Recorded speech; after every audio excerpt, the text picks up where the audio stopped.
주님, 이 교회를 24년 동안 주장해 주시고 또한 인도해 주신 것을 감사드립니다.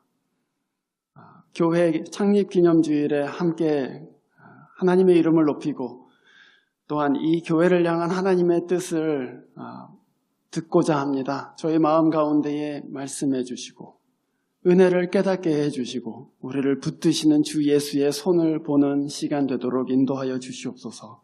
주 예수 그리스도 이름으로 기도합니다. 아멘. 뒤를 돌아보면 우리의 믿음의 길 가운데에 위기라고 할 만한 시간들이 많이 있었던 것을 발견합니다. 이거 살아남을 수 있을까? 또 다시 일어날 수 있을까? 좌절하기도 하고 시리에 차서 넘어져 있기도 한 시간들이 많았던 것을 우리가 발견하죠. 제가 어제 교회 24주년이라고 교회 역사를 잠깐 읽어봤습니다. 길지 않습니다. 짧은데 24년 교회 역사를 보면서도 제가 한 가지 보게 된 것이 그 24년 동안 좋은 날만 있었던 것이 아니다. 폭풍 같은 시간도 있었고 교회가 한치 앞을 볼 수 없었던 그런 시간도 있었고 또 우리가 좌초했다고 말할 만한 그런 시간도 있었구나 하는 것을 발견했습니다. 우리의 길이 언제나 순탄하지가 않습니다, 여러분. 예수를 믿는다고 해서 항상 웃기만 하는 것이 아닙니다. 실족하기도 하고 좌절하기도 하고 아프기도 하고 또 허우적거린 적도 많이 있습니다. 또 우리가 앞을 바라보면 앞으로도 순탄하지만은 않겠구나 하는 것을 알게 되죠. 오늘 우리가 이 본문에서 보고 있는 사도 베드로 많이 넘어졌습니다. 주의 말씀을 듣고 바다 위를 걷다가 바다에 빠진 사람입니다.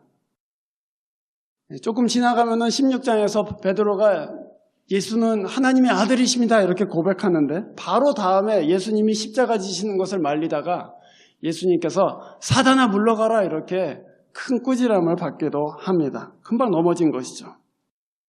예수님이 십자가를 지시기 전에 저는 절대로 주님 배신하지 않습니다. 죽는데도 따라가겠습니다 라고 호언장담했습니다. 그러나 3번 그리스도를 배신합니다. 그러고 나서 예수님이 부활하셨는데 부활한 걸 보기까지 했는데 베드로는 난 그냥 고기나 잡으러 갈래. 난 자격이 없는 것 같아. 그러고서는 갈릴리로 돌아가 버렸습니다. 12제자 중에 으뜸입니다. 성경에서 가장 12제자 중에 많이 나오는 사람이고 또 우리가 위대한 사도라고 생각하는 베드로입니다. 그런데 그 사람의 삶 가운데 실패와 넘어짐이 상당히 많이 나옵니다. 우리는 어떤 때는 성경에 나오는 사도들 중에 바울의 그 불굴의 믿음을 부러워하죠. 그렇죠? 나도 바울처럼 전 세계에 나가서 복음 전하고 이렇게 기적을 행하고 그랬으면 좋겠다. 그 믿음 부러워하지만 동시에 우리는 베드로한테 끌립니다. 왜냐하면 그 베드로의 넘어짐, 또 베드로가 보여준 연약함이 우리의 연약함과 닮아있기 때문입니다. 우리도 넘어졌고 우리도 헤매고 있고 우리도 허우적거릴 때가 많기 때문입니다. 베드로는 그렇게 연약한 모습 가운데 있지만 또 하나 우리를 끌어당기는 지점은 뭐냐면 이렇게 많이 넘어졌는데 이렇게 많이 실수하는데 이렇게 많이 좌절했는데도 불구하고 믿음의 길을 완주했다는 것입니다. 실패하고 넘어졌지만 완전히 무너지지 않았어요. 예수 그리스도를 끝까지 잘 따라갔습니다. 그래서 이 베드로라는 사람, 또 이 베드로를 다루시는 그리스도를 통해서 믿음의 길을 어떻게 걸어갈 것인가 오늘 여러분과 제가 창립 24주년을 맞은 이 교회의 미래를 생각하면서 함께 나눠보도록 하겠습니다. 우리가 믿음의 길을 생각할 때 첫 번째로 우리가 이 길이 어떤 길인가, 어떤 네이처인가 생각하는 것이 필요합니다. 이 길은 하나님께서 여시는 길입니다. 오늘 베드로는 보트 안에 타고 있다가 예수님께서 물 가운데로 걸어오시는 것을 보았습니다. 바다에는 길이 없어요. 바다 위로 갈 수 있는 길은 있지 않습니다. 바다에는 길이 없죠. 그러나 예수님께서 와라 하고 부르시면은 그 바다에 길이 생깁니다. 그 길은 이 세상이 알지 못하는 길입니다. 그 길은 이 세상이 걸어보지 못한 길입니다. 어떻게 생각하면은 이 보트 안에 있었던 사람들, 베드로를 포함해서 이 제자들이 주님이 물 위에 서 계신 것을 보았을 때 구해야 됐던 것은 바람 좀 잠잠하게 해주십시오 하는 것을 구해야 됐는지도 모르겠습니다. 저라면 그러겠어요. 지금 배멀미 나서 죽겠는데 좀 바람 좀 잠잠케 해달라고. 그러나 베드로는 물 위에 서 계신 주님을 보면서 나도 걷게 해주십시오 그렇게 구했습니다. 여러분 가운데 어떤 분은 오늘 아침에 이 성경을 읽으면서 지금 말도 안 되잖아 그렇게 생각하시는 분들도 계실 것입니다. 물 위로 걷는 게 어떻게 가능하냐. 근데 여러분, 저는 이 성경이 예수를 믿으면 물 위를 걸을 수 있다라는 걸 가르치기 위해서 기록됐다고 생각하지는 않습니다. 여러분 혹시 그렇게 생각하고 계신 분 계세요? 이 본문이 예수 믿으면 물 위를 걸을 수 있다고 우리한테 가르치는 거야. 그렇지는 않죠. 이 본문은 사실 예수를 믿으면 이 세상이 걸어보지 못한 길, 이 세상이 알지 못하는 길이 신자들한테 열린다는 것을 우리한테 가르치려고 여기에 기록되어 있습니다. 전혀 다른 삶의 길로 갈 수 있다. 바람을 멈추는 게 능사가 아니다. 풍랑 가운데 계신 주께로 나가는 길이 있다 하는 것을 우리한테 가르치죠. 예수와 제자들이 걸은 길은 지금 후대의 우리가 보기에는 너무 이상한 길입니다. 저렇게 살 수도 있나? 경탄하게 되는 길이죠. 예수님께서는 이 땅에 사시면서 염려하지 말아라 이렇게 가르치셨습니다. 우리는 그 말씀을 들으면서 사람이 어떻게 염려하지 않고 살 수 있습니까? 라고 되묻습니다. 주님께서는 사람이 떡으로만 살 것이 아니고 하나님의 입으로 나오는 모든 말씀으로 살 것이다 이렇게 말씀하셨습니다. 근데 우리는 아니 사람이 어떻게 떡으로 사는 것이지 하나님의 말씀으로 사나 이렇게 생각하게 되죠. 주님이 가르치신 길 염려하지 말아라. 하나님께서 돌보신다. 사람이 하나님의 말씀으로 사는 것이다. 또 원수를 사랑해라. 온 세상에 나가서 복음을 전하라. 이 말씀들은 다 우리가 걸어보지 못한 길입니다. 보트 안에서 무서워하면서 어떻게 그렇게 살 수 있을까 하는 그런 길들이죠. 그런데 우리는 그 예수 그리스도와 그의 제자들의 모습을 보면서 그리고 2000년간 이 교회의 여러 믿음의 사람들을 보면서 저렇게 살 수도 있구나 하는 것을 알게 됩니다. 저렇게 살 수도 있구나. 오늘 베드로는 배 안에 있으면서 물 가운데 서 계신 예수 그리스도를 보았습니다. 저렇게 서 있을 수도 있구나. 물 가운데 있을 수도 있구나 하는 것을 알았어요. 그래서 사모하는 마음이 생겼습니다. 오늘 빌립보서 2장 13절에 이런 말씀이 있어요. 너희 안에서 행하시는 이는 하나님이시니 자기의 기쁘신 뜻을 위하여 너희에게 소원을 두고 행하게 하신다. 주보에 나와 있습니다. 너희 안에서 행하시는 이는 하나님이시니 자기의 기쁘신 뜻을 위하여 너희한테 이 디자이어를 주신다, 어떤 will 주신다 이렇게 돼 있어요. 우리가 그리스도를 이 성경 가운데서 볼 때 그렇게 살 수 있구나 하는 그 마음 때문에 저렇게 살 수 있겠다 하는 그 디자이어가 우리 안에 들어와요. 그게 베드로가 한 일이죠. 물 가운데 계시네. 물 가운데 걸을 수 있겠다 하는 마음이 들어왔습니다. 그러나 동시에 우리는 이 녹록하지 않은 세상 가운데 살고 있습니다. 배 밖으로 나가면 빠질지도 모르겠고 또 배 안에서 어떻게든 살아남는 것이 중요하다는 생각을 하게 됩니다. 그래서 풍랑이 올 때는 배 안에 납작 엎드려 있어야 된다. 절대 배 밖으로 나가서는 안 된다. 그런 생각을 합니다. 시간이건 물질이건 에너지건 모든 면에서 내 컴포트 존 안에 분명히 남아있는 것이 중요하다. 그래야지 내가 살 수 있다. 이렇게 생각해요.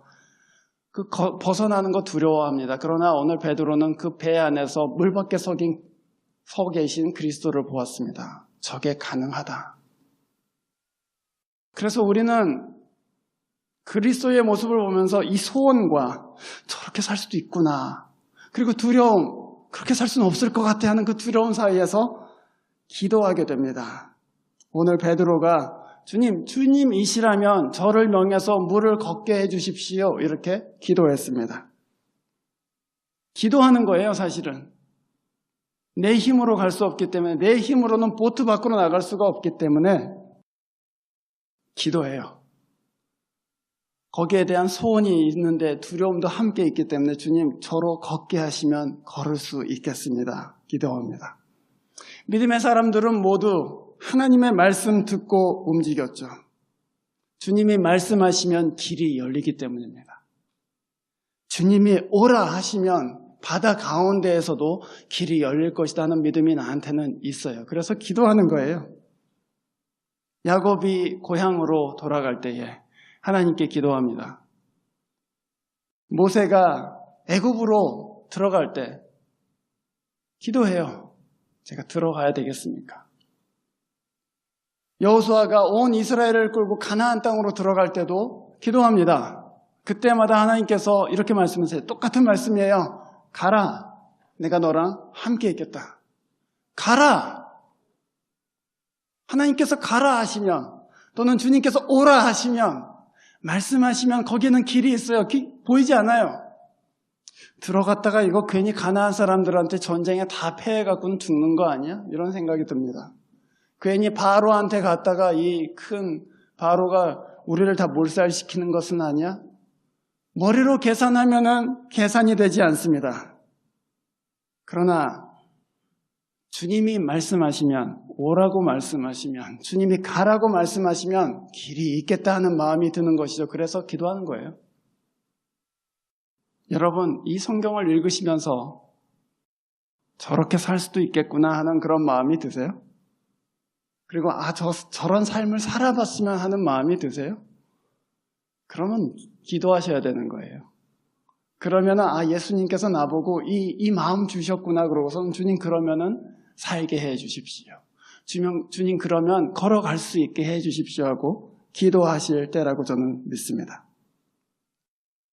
길은 예수께서 여시기 때문이죠. 두 번째로 주님이 길을 여시는데 그 길은 믿음으로만 갈 수 있습니다. 그리스도의 길은 쉽게 내디딜 수 있는 길이 아닙니다. 주님은 좁은 길을 가라고 하셨고 주님은 자기의 생명을 그리스도를 위해서 버리면 생명을 오히려 얻는다 그렇게 말씀하셨습니다. 반직관적이죠. 우리가 직관적으로 생각할 때는 이거 그렇게 될 수 없을 것 같은데 반직관적입니다. 계산해보거나 따져봐서는 이게 답이 나오지를 않습니다. 믿음으로만 나갈 수 있어요. 믿음으로만 보트 밖으로 나갈 수 있다고요. 그런데 어떤 믿음입니까? 어떤 믿음 때문에 우리가 보트 밖으로 나갈 수 있어요? 어떤 믿음 때문에 물 위를 걸어갈 수 있습니까? 주님이 이 길에서 나를 망하게 하시지 않는다는 믿음입니다. 이스라엘 사람들이 광야에 있을 때 그 사람들은 하나님이 자기네들을 죽이려고 광야에 두셨다고 불평했습니다. 그런데 하나님께서는 그들을 위해서 광야 가운데서 반석에서 물을 내세요. 하늘에서는 만나를 내리십니다. 그리고 40년 동안을 이스라엘을 돌보십니다. 그 40년 동안 이스라엘이 배운 것은 하나이죠. 하나님께서는 우리를 인도하시고 또한 공급하신다 그것입니다. 아무것도 없는 광야에서도 하나님은 길을 내신다. 아무것도 없는 곳에서도 하나님께서는 우리를 살아가게끔 만드신다 그거예요. 그걸 배웠어요. 그리고 그 믿음을 계속해서 전달해 줬어요. 광야에 네가 있을지라도 하나님이 너와 같이 계시면은 산다. 그렇게 자식들한테 가르쳤습니다. 하나님이 이 교회를 향해서 그리고 여러분을 향해서 선을 품고 계시다는 것을 믿으십시오. 하나님이 나를 부르시면 광야 가운데에도 길이 있고 물 가운데도 길이 있다는 것을 믿으세요. 이 믿음이 우리한테 오면 어떻게 돼요? 배 밖으로 나갈 수 있는 용기가 생겨요. 물을 디딜 용기가 생긴다고요. 내 컴포트 존을 떠나갈 수 있는 용기가 생기죠. 그래서 걸어보지 않은 길을 걷게 됩니다. 이전과는 다른 길을 걷기 시작하는 거예요. 믿음은 이제 배 밖으로 나가라고 해요. 너 주님을 믿고 한번 디뎌봐라. 그 물을 디뎌봐라. 이렇게 얘기해요. 두 번째 말씀, 출애굽기 14장 15절의 말씀인데, 모세가 이스라엘 백성을 하나님 말씀 듣고 들어가서는 다 끌고 이제 나왔잖아요. 여러분 잘 아시는 얘기죠? 홍해 앞에 마주했습니다. 길이 없습니다. 건널 방법이 없어요. 보트가 있는 것도 아니고 그냥 홍해가 떡하니 버티고 있는데 뒤에서는 애굽의 군대들이 막 쫓아오고 있습니다. 그래서 모세가 하나님 앞에 간절하게 기도했어요. 이거 어떻게 하나? 모세의 눈에는 길이 보이지 않습니다. 그런데 출애굽기 14장 15절에 이렇게 되어 있습니다. 모세가 홍해 앞에서 간절히 기도할 때 하나님이 이렇게 말씀하십니다. 너는 어찌하여 내게 부르짖느냐? 이스라엘 자손에게 명하여 앞으로 나아가게 하라. 아니, 앞으로 어디로 나가?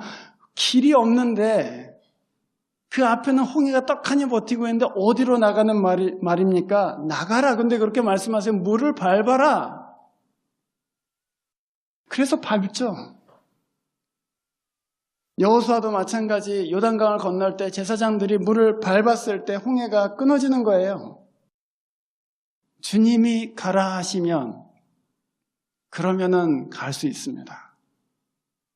주님이 가라 하시는 그 말씀을 듣는 것이 믿음이에요, 사실은.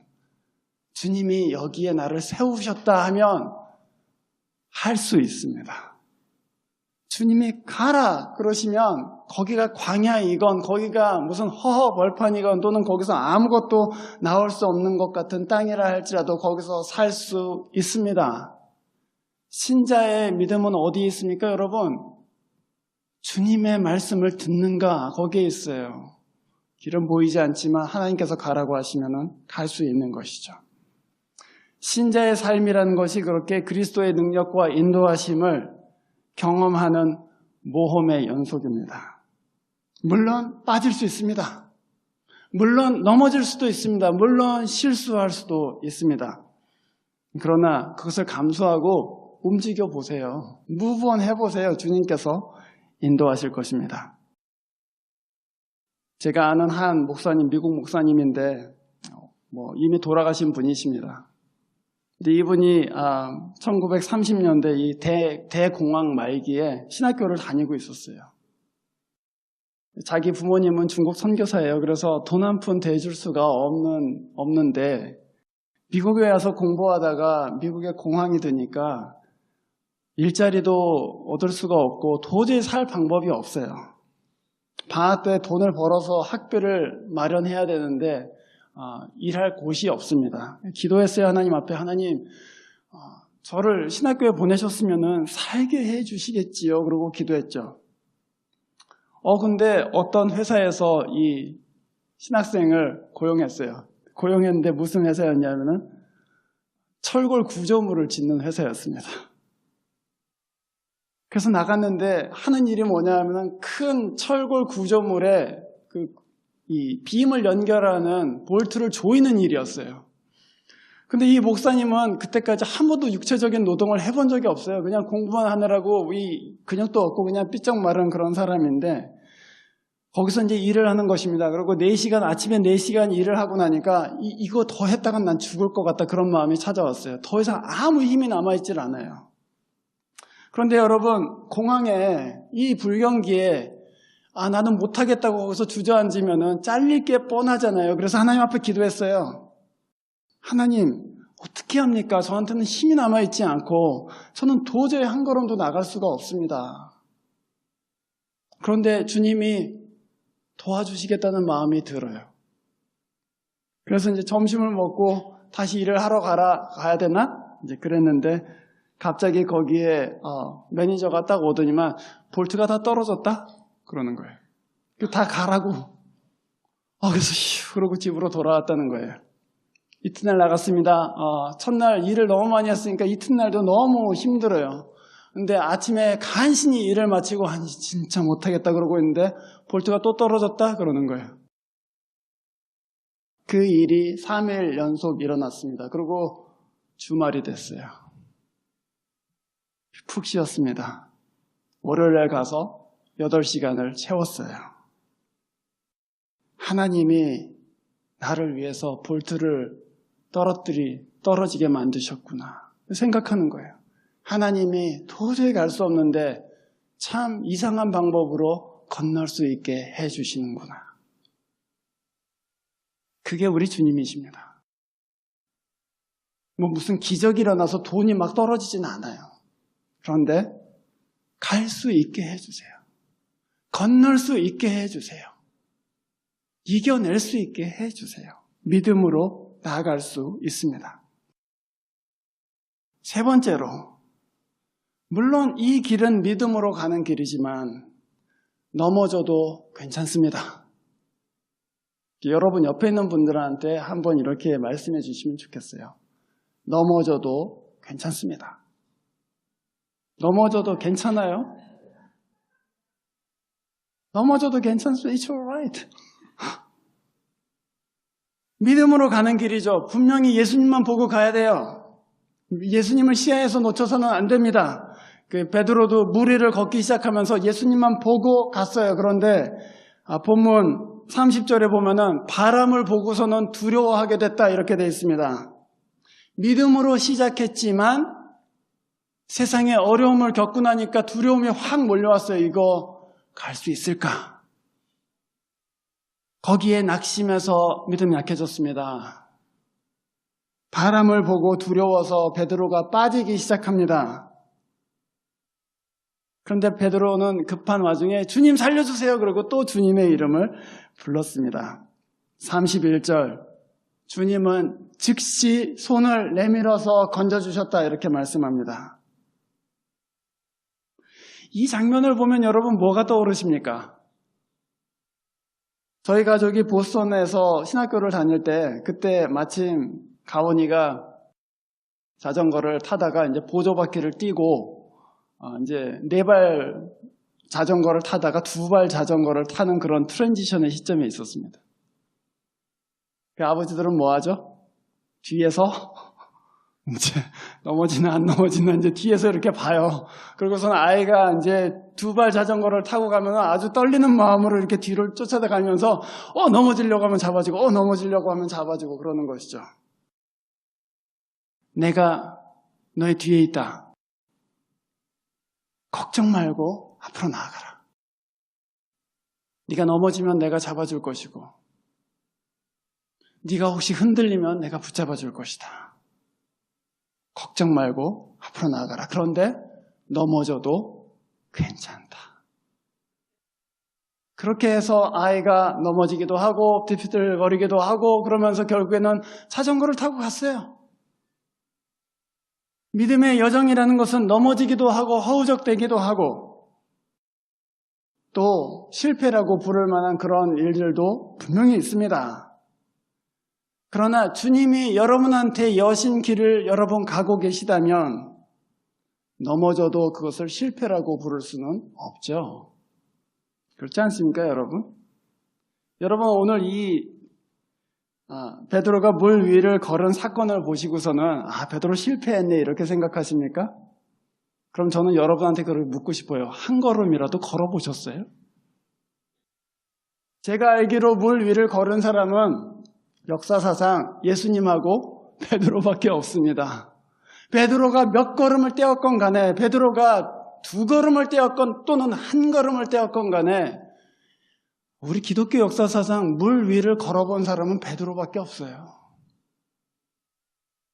몇 번을 걸었건 그리스도의 능력으로 걸었다면 그것은 실패가 아니라 그것은 은총입니다. 넘어질 수 있죠. 넘어지는 건 당연한 거 아니에요. 사실은 사람이 어떻게 물을 건너. 하지만 한 발자국이라도 갔다면 그건 하나님의 능력이죠. 그건 하나님의 은총입니다. 또 물 위를 걷는 것에도 하나님의 은총이 나타나지만 물에 빠졌을 때 그리스도께서 건져주시는 것도 그리스도의 은총을 드러내죠. 주님은 우리가 빠질 때마다 건져내 주시는 분이시구나. 그래서 오늘 이 본문 맨 마지막에 32절에 예수님께서 베드로를 건져내셨어요. 그리고서는 보트에 다시 타셨습니다. 그러고서는 바람이 그쳤다. 그 배 안에 있었던 사람들이 고백합니다. 선생님은 참으로 하나님의 아들이십니다. 베드로가 시도하지 않았으면, 베드로가 넘어지지 않았으면 고백할 수 없는 말들이죠. 우리가 넘어졌을 때에 우리 생각에는 속상하죠. 그러나 우리를 건지시는 그리스도를 보면서 어떤 사람들은 진짜 하나님께서 살아계시는구나. 진짜 아무것도 없는데 일어섰네. 진짜 넘어질 줄 알았는데, 앞이 보이지 않을 줄 알았는데 다시 일어섰네. 하나님이 도와주시는구나. 그러고서는 그리스도의 이름을 찬송하게 되죠. 믿음의 길 가운데 있으면 그 길을 잘 걸어가건 아니면 그 길에서 혹시 넘어지건 상관없이 그리스도의 영광이 드러납니다. 그래서 믿음의 길을 가시라는 것이죠. 이 길은 그리스도께서 여셨고 믿음으로 우리를 다 잡아당기셨고 그리고 우리가 넘어질 때마다 주님께서 붙잡아 주시는 그 길이기 때문입니다. 바로 그것 때문에 우리가 완주할 수 있다면 우리가 이 믿음의 길을 넘어지고 실수하고 허우적대건 결국에는 예수 그리스도 그 앞까지 우리가 완주할 수 있을까? 완주할 수 있다면 그 우리 믿음 때문이 아닙니다. 우리가 믿음이 강해서 거기까지 가는 것이 아닙니다. 완주할 수 있다면 주께서 붙잡아 주시기 때문입니다. 그 손을 의지하여서 배 밖으로도 나갈 수 있고 그 손을 알기 때문에 빠져갈 때에도 좌절하지 않고 주님이 여기서 건져주시겠지. 주님이 여기서 또 걷게 하시겠지. 그렇게 믿음으로 이 길을 갈 수 있습니다. 그래서 이 주님을 바라보시고 한 걸음을 내딛으세요. 제가 아까 뭐라고 했죠? 물에서 한 걸음이라도 설 수 있으면 기적이라고 말씀드렸잖아요. 한 걸음만 내딛어도 그거는 기적이에요. 믿음으로 한 걸음만 내딛을 수 있어도 그 한 걸음을 내딛으세요. 주님이 붙잡아 주시고 넘어지면 다시 일으키시고 그래서 결국에는 이 믿음의 경주를 완주할 수 있도록 인도해 주실 것입니다. 그리스도를 바라보고 이 길을 함께 걷는 형제자매 여러분, 우리는 지금 24년을 이 교회의 믿음의 식구로 함께 걸어왔습니다. 우리가 앞으로 몇 년을 더 함께 걸을지는 알지 못하지만 우리가 다 우주적인 교회에 속해 있기 때문에 우리가 어떤 지역 교회에 있건 간에 우리는 다 이 길을 함께 걷고 있는 순례자들입니다. 주님께서 우리의 마음 붙드셔서 여러분의 믿음을 하나님께서 굳건하게 붙들어 주셔서 마지막 예수 그리스도께서 오시는 그날에 다 함께 완주. 여기 마라톤 끝나면 이제 끝냈다고 You are finished 뭐 이렇게 얘기하잖아요. 완주할 수 있기를. 나도 그때 넘어졌었는데 하나님께서 일으켜 주셔서 결승점까지 와 있다고. 함께 고백하고 또한 함께 찬송하기를 주의 이름으로 축원합니다. 기도하겠습니다. 주님, 저희의 믿음의 길 가운데에는 풍랑도 있고 어려움도 있고 넘어질 때도 있고 또 좌절할 때도 있었습니다.